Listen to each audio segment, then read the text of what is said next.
The Bible is the most printed book in human history, yet much of what's known about how it was written stays inside seminary classrooms. Over the last 2 centuries, scholars combing through ancient manuscripts, archaeology, and the original Hebrew and Greek have uncovered things that surprise almost everyone, including lifelong readers. Who actually wrote these books? When? In what language? And how did 66 separate texts become one volume? None of this is meant to tear anything down. It's simply the history behind the pages. So here are the most fascinating, widely accepted discoveries about the Bible that most people were never taught. Let's begin. Tradition credits Moses with writing the first 5 books of the Bible, the Torah. But for over a century, most scholars have doubted that. The text describes Moses' own death and burial, and even calls him the humblest man on earth, an odd thing to write about yourself. The books also blend different names for God, repeat the same stories twice, and use language from much later periods. This led scholars to the documentary hypothesis, the idea that the Torah was woven together from several distinct sources, written by different authors across centuries, then edited into the form we read today. The result is a layered library, not a single memoir. Open Genesis and you'll find not one creation account, but 2, sitting side by side. In the first, spanning chapter 1 into chapter 2, God creates over 6 ordered days, making plants, then animals, then humans, male and female together as the finale. In the second, starting in chapter 2, the order flips. A man is formed first from dust, then plants, then animals, and finally a woman. The 2 accounts use different names for God and a different style entirely. Most scholars read them as 2 originally separate traditions, placed together by later editors who valued both, rather than a single seamless narrative. Once you see the seam, you can't unsee it. The story of a great flood, a righteous man, an ark, and survival was told in the ancient Near East long before the Hebrew Bible. In the Mesopotamian epic of Gilgamesh, a man named Utnapishtim is warned of a flood, builds a giant boat, takes animals aboard, and afterward releases birds to find dry land, releasing a dove that returns, then doesn't. The Babylonian tale of Atrahasis tells something similar, and both predate Genesis by centuries. Scholars don't see this as scandal, but as context.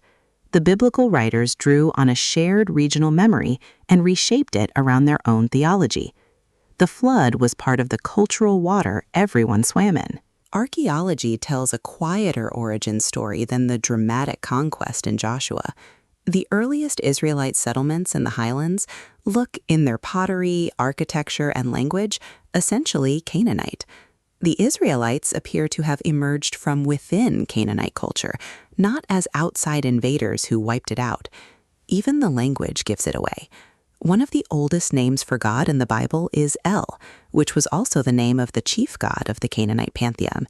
And the name Israel itself contains that very element, meaning something like El rules. The faith that became Israel grew out of and gradually distinguished itself from the world around it. The book of Joshua describes Israel marching around Jericho until its walls collapse, followed by a sweeping conquest of Canaan. But when archaeologists dug at the site, the timing didn't line up. The evidence suggests Jericho was small and largely unwalled or already abandoned during the period the conquest is traditionally dated to. Across the wider region, there's little sign of a sudden, violent takeover of fortified cities. Most scholars now read Joshua less as a war report and more as a theological narrative, written much later to express identity and divine promise. The famous walls make a powerful story, but the ground beneath them tells a more complicated one.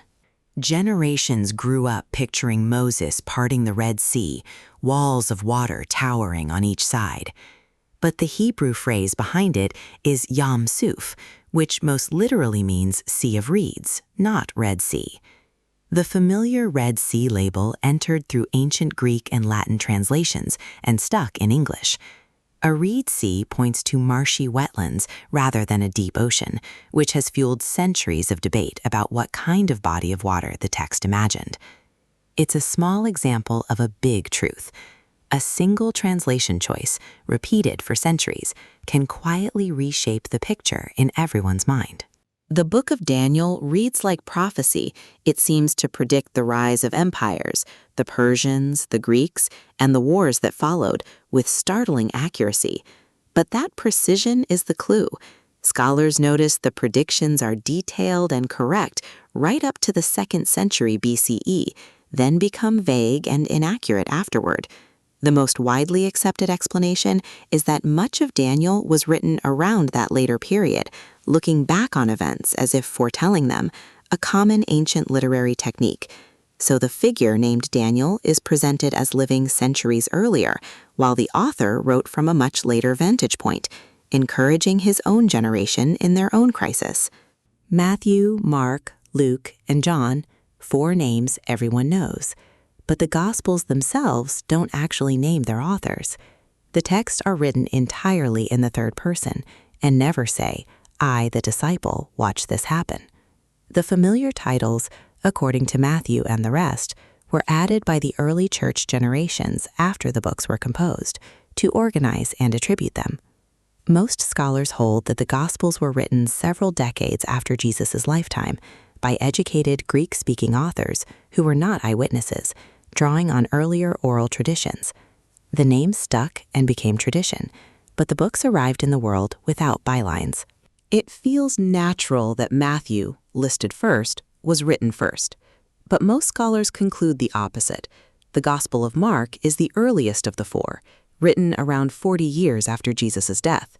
The evidence is that Matthew and Luke each reproduce large chunks of Mark, often word for word, while adding and polishing his rougher Greek. Mark is shorter, blunter, and lacks a birth story or detailed resurrection appearances. This insight, called Markan priority, reshapes how the Gospels are read. Mark becomes the foundation, and Matthew and Luke become later expansions, each shaping the same core material to speak to a different community. Here's a puzzle. Matthew and Luke share dozens of passages, especially teachings of Jesus, that aren't found in Mark at all. The wording often matches closely, yet the 2 authors clearly didn't copy each other. To explain this, scholars proposed a lost collection of Jesus' sayings that both writers drew from independently. They call it Q, from the German word Quelle, meaning source. No copy of Q has ever been found. It's a reconstruction inferred from the overlaps. Whether it was a single document or a body of oral tradition is debated, but the pattern it explains is one of the cornerstones of modern gospel study. A famous line in Isaiah is quoted as a prophecy, "A virgin shall conceive." But the original Hebrew word is Almah, which simply means a young woman of marriageable age. The specific word for virgin in Hebrew is different, betulah. So how did virgin become the standard reading? When Jewish scholars translated the Hebrew scriptures into Greek, the Septuagint, they rendered Almah with the Greek parthenos, which more strongly implies virgin. Later New Testament writers quoted that Greek version. It's a striking case of a meaning shifting as a text crossed languages, and it shows how translation, not just the original, shaped what readers came to expect. Several New Testament letters carry the names of Jesus' closest followers, like Peter. But the Gospels describe Peter and others as ordinary Galilean fishermen, and in that time and place, the vast majority of common people couldn't read or write, especially not in polished literary Greek. The letters attributed to Peter are composed in sophisticated Greek that scholars find difficult to square with an unschooled Aramaic-speaking fisherman. Many conclude that some of these works were written by others in the name of a revered figure, a recognized practice in the ancient world. It doesn't erase the text's importance. It just complicates the simple assumption that the named apostle held the pen. Not a single original manuscript of any biblical book survives, not one autograph in the author's own hand. What we have are copies of copies, handwritten by scribes across centuries before printing existed. And those thousands of copies don't perfectly agree. Scholars have cataloged a huge number of differences between manuscripts, most of them tiny, slips of spelling or word order, but some affecting whole verses.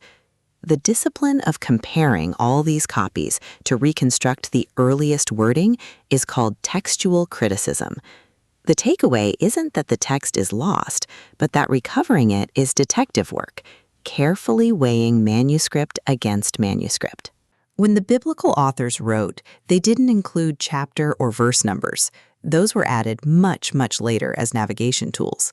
The chapter divisions we use were largely organized in the early 13th century, commonly credited to Stephen Langton. The verse numbers came even later, standardized in printed Bibles in the 16th century by the printer Robert Estinian, also called Stephanus. So the neat reference like John 3:16 is a medieval and Renaissance invention laid over an ancient text.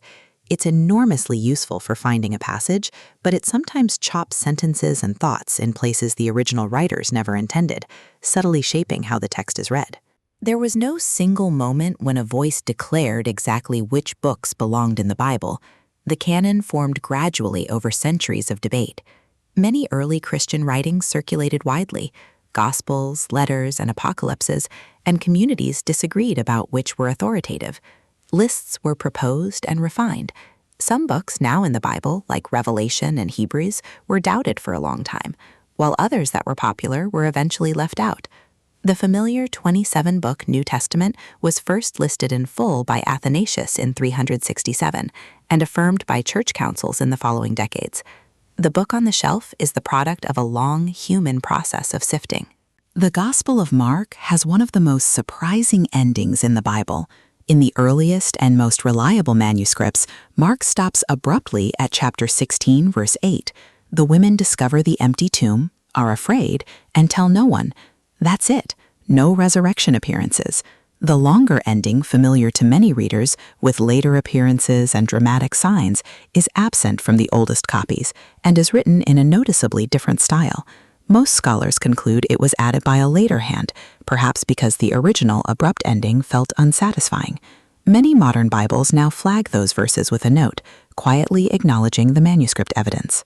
It's easy to assume this kind of analysis comes from outsiders trying to undermine religion. The history says otherwise. Modern biblical scholarship was largely founded by devout believers, ministers, priests, and professors at religious colleges who studied the texts closely, precisely because they took them seriously.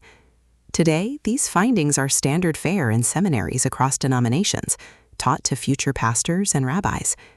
Much of it simply doesn't reach the average congregation, not from secrecy, so much as the gap between academic study and weekly preaching.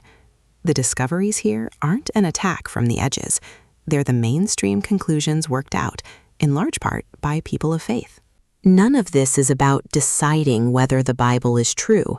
It's about seeing it more clearly, as a library assembled over 1,000 years, in 3 languages, by many hands, woven from older traditions and shaped by the cultures around it. Knowing that Genesis holds 2 creation stories, that the Gospels were written decades later, that a single translated word can echo for centuries, doesn't shrink the text. For many, it makes it richer, more human, and more astonishing that it has endured at all. Whatever you believe, understanding how the Bible came to be only deepens the experience of reading it. Thanks for watching. If this topic has challenged your thinking, there is a book that takes this exploration even further. AWOMEN, A Serious Look at Religion, written by Rondi Pottinger, builds directly on the scholarship of Bart Ehrman and other leading biblical critics, including Richard Carrier and Reza Aslan. This is not a casual read. It is the result of 15 years of painstaking research into the origins of religious texts, the African roots of biblical stories, and the hidden history of how Scripture was assembled. The book contains QR scan codes throughout the text, linking directly to video references and source materials, so you can verify every single claim for yourself. It covers the complete timeline of how Scripture was written, which books of the Bible actually originated in Africa, the striking similarities between the story of Jesus and earlier mythological figures like Horus, Mithras, Krishna, and Dionysus, and the teachings of Jesus compared to the ancient Egyptian principles of Ma'at. Each chapter is meticulously referenced with academic sources. You can find AWOMEN on Amazon. If you want to understand the full scope of biblical criticism, the African origins of world religion, and the 15-year journey of research that connects all of these dots, this book is an essential resource for your library. The QR scan codes alone make it worth the purchase, giving you direct access to the video lectures, interviews, and source documents that support every claim made in the text. Look for AWOMEN, A Serious Look at Religion, on Amazon, and continue your education far beyond what this video could cover.